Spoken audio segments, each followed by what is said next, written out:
नमस्कार दोस्तों। देश में कोरोना लगातार घुटने टेक रहा है। पिछले 24 घंटे में 45,000 मामले सामने आए हैं। अच्छी बात यह है कि एक सप्ताह में आंकड़ा 50,000 के नीचे बना हुआ है। उससे भी बड़ी बात है कि रिकवरी रेट हर दिन बढ़ रही है और लोग लगातार ठीक हो रहे हैं। इसने देश के सामने एक उम्मीद की किरण जगा दी है। वहीं मोदी सरकार ने तगड़ा स्टेप लेते हुए 60 करोड़ वैक्सीन का डोज ऑर्डर भी कर दिया है, जो देश के लिए बड़ी खुशखबरी है, क्योंकि अमेरिका के बाद भारत ने ही इतना बड़ा ऑर्डर दे दिया है।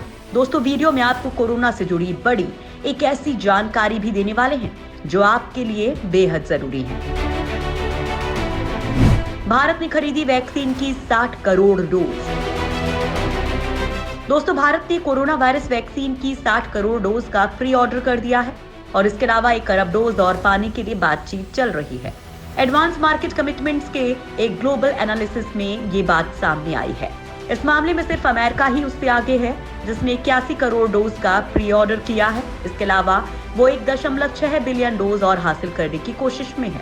फिलहाल उच्च और मध्य आय वाले कई देशों ने 8 अक्टूबर तक करीब 3.8 बिलियन डोज की बुकिंग कर ली थी। इसके अलावा और 5 बिलियन डोज के लिए सौदेबाजी चल रही है। भारत के पास एडवांटेज ये भी है कि वो वैक्सीन बनाने के मामले में दुनिया में नंबर 1 है और उसे इस क्षमता का फायदा जरूर मिलेगा। अगर आबादी के लिहाज से देखें तो कनाडा ने अपनी जनसंख्या की जरूरत से 5 गुना ज्यादा डोज बुक कर दी है। यूनाइटेड किंगडम ने आबादी से करीब 2.5 गुना ज्यादा वैक्सीन खरीदने का सौदा कर रखा है। अमेरिका ने अपनी आबादी के 230% को कवर करने के लिए काफी डोज बुक कर रखी है। वैसे अभी तक ये सभी वैक्सीन एक्सपेरिमेंटल स्टेज में हैं और किसी को भी रेगुलेटरी अप्रूवल नहीं मिला है। ऐसे में देश जो भी सौदे कर रहे हैं उनमें से शायद बहुत सारे कभी पूरे ना हो सके। उदाहरण के लिए यूके ने 5 अलग अलग वैक्सीन का सौदा किया है। राजस्थान में लॉकडाउन की नई गाइडलाइन जारी। राजस्थान सरकार ने कोरोना लॉकडाउन की नई गाइडलाइन जारी की है, जिसमें कोरोना को देखते हुए पटाखों और आतिशबाजी पर बैन लगा दी गई है। साथ ही 30 नवंबर तक राज्य में swimming pool, cinema hall, theatre, multiplex, entertainment park के खुलने पर रोक बरकरार रहेगी। बड़ी संख्या में लोगों के जुटने पर भी प्रतिबंध लगा रहेगा। राजस्थान की नई लॉकडाउन गाइडलाइन के मुताबिक 16 नवंबर तक राज्य में सभी स्कूल, कॉलेज, कोचिंग क्लासेस बंद रहेंगे। इस दौरान ऑनलाइन पढ़ाई जारी रहेगी। कोरोना के कम केसेस से देश में राहत। भारत में कोरोना वायरस संक्रमण की रफ्तार काबू में आती नजर आ रही है। बीते 24 घंटे में भी भारत में कोरोना वायरस संक्रमण के 50,000 से कम मामले सामने आए हैं। साथ ही मौत का आंकड़ा भी लगातार कम हो रहा है। भारत में बीते 24 घंटों में कोरोना वायरस संक्रमण के 45,230 नए मामले सामने आए हैं। इस दौरान 496 लोगों की मौत हुई है। संक्रमितों का कुल आंकड़ा 82 लाख के पार हो गया है। हालांकि इनमें से 75 लाख लोग ठीक भी हो चुके हैं और सक्रिय मामलों की संख्या केवल 5,60,000 रह गई है।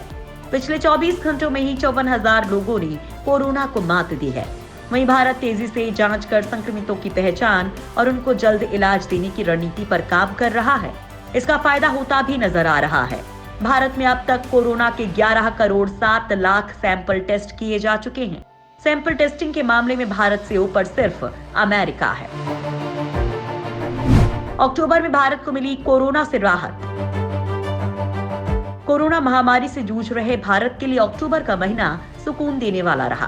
सितंबर के मुकाबले अक्टूबर में नए मामलों और मरने वालों की संख्या 30% कम रही, जबकि इस दौरान महामारी को मात देने वालों की संख्या 30% बढ़ गई है।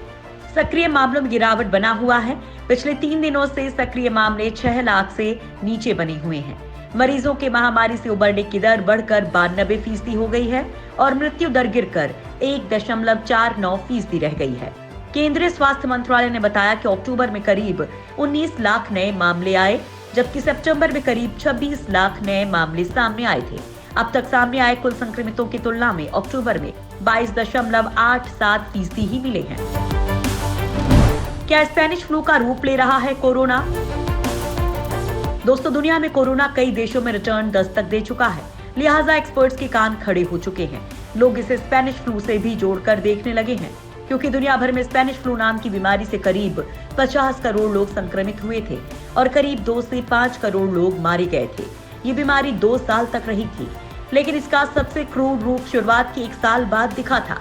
एक्सपर्ट मान रहे हैं कि स्पेनिश फ्लू की दूसरी लहर में वायरस का म्यूटेशन हो चुका था, जिसने इसे और भी घातक बना दिया था।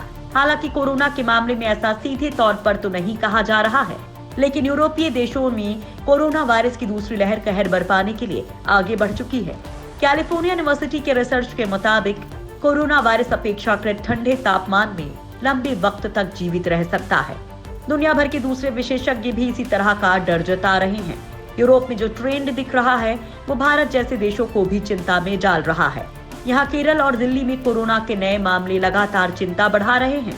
पिछले महीने केरल में संक्रमितों के आंकड़ों में 112% की बढ़ोतरी हुई। लिहाजा यहाँ भी सर्दियों में दूसरी लहर आने की आशंका जताई जा रही है। फेस्टिव सीजन में कोरोना की वापसी। देश की राजधानी दिल्ली में कोरोना संक्रमण की दर एक बार फिर से तेजी से बढ़ती जा रही है। एक तरफ भारत में जहां कोरोना के एक्टिव मामलों में कमी देखी जा रही है, तो वहीं दूसरी ओर राष्ट्रीय राजधानी दिल्ली में कोरोना मरीजों की संख्या में तेजी से इजाफा हो रहा है। दिल्ली में कोरोना मरीजों की संख्या करीब 4 लाख पहुंच गई है। वहीं पॉजिटिविटी रेट भी 13% तक पहुंच गया है। दिल्ली में लगातार 5वें दिन 5000 से ज्यादा नए मामले सामने आए हैं। राष्ट्रीय राजधानी में कोरोना केसेस के बढ़ते मामलों के साथ साथ अब कंटेनमेंट जोन की संख्या भी बढ़ती जा रही है। रविवार को 85 नए कंटेनमेंट जोन बढ़ने के साथ इनकी संख्या 3359 हो गई है। त्योहारी सीजन में दिल्ली में बढ़ती कोरोना संक्रमण की रफ्तार चिंताजनक है।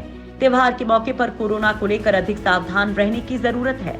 दिल्ली में कोविड-19 के मामले बढ़ने का कारण त्योहार के दौरान भीड़ का इकट्ठा होना, वायु गुणवत्ता खराब होना, सांस संबंधी बीमारियों का बढ़ना भी माना जा रहा है। ब्रिटेन में और आगे बढ़ सकता है लॉकडाउन 2। ब्रिटेन में कोरोना वायरस के मामले कम नहीं होने पर लॉकडाउन की अवधि बढ़ाई जा सकती है।